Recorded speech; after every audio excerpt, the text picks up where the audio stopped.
அவர்களே, நான் உங்கள் நண்பர். உங்களிடம் கொஞ்ச நேரம் பேசப் போகிறேன்.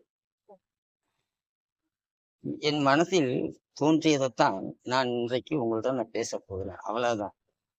என்ன என் மனசுல தோணுச்சுன்னா, நம்மளுடைய பழைய காலத்துல இருந்து புராண காலத்துல இருந்து இன்றைய வரைக்கும் மனிதன் நடந்ததையே பேசி பேசி அதை ஒரு பாட புத்தகமாகவும் வைத்து ஸ்கூலில் அதையும் சொல்லி கொடுத்து இன்றைய வளர்ச்சிகளை கம்மியாக சொல்லி கொடுத்து அவர்கள் இந்த பழமையை நினைக்கும் போது நாம புதுமையை தேட வேண்டும் என்று சொல்றார்கள். அதே நாம உண்மைதான், இல்லையும் சொல்ல.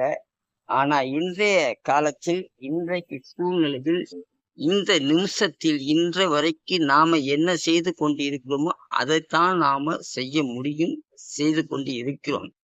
இதை விட்டு வேறு எதையுமே நம்ம புதியதாக செய்ய போவது. பழமை முடிந்ததுதான். இறந்த காலம் இறந்த காலம்தான். இனி வரும் காலத்தை பற்றி நாம சிந்திக்க வேண்டும்.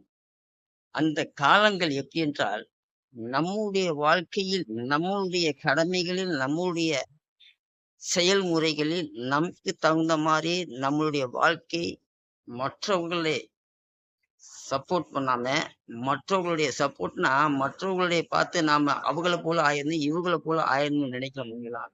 அந்த மாதிரி இல்லாமல் நமக்கு கிடைத்த கடமைகளை மட்டும் அதை சீராக செய்தாலே அதில் வெற்றியும் கிடைக்கும், நன்மையும் இருக்குது.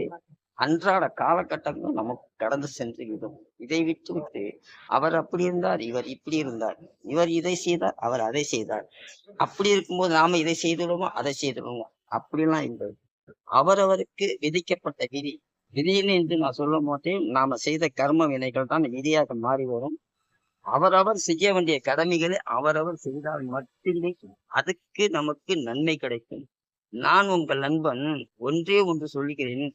இன்பமோ துன்பமோ வாழ்க்கையில் நாம எது வந்தாலும் சந்திக்கக்கூடிய சூழ்நிலையை நம்ம ஏற்படுத்திக்கணும். துன்பத்துக்கு துன்பம் கொடுப்பது, இன்பத்துக்கு இன்பம் கொடுப்போம். அதே மாதிரி வாழ்க்கை ஓடிட்டா நம்மளுடைய வாழ்க்கை ரொம்ப நல்லா இருக்கும். இன்று போய் நாளை வருகிறது. நன்றி, வணக்கம்.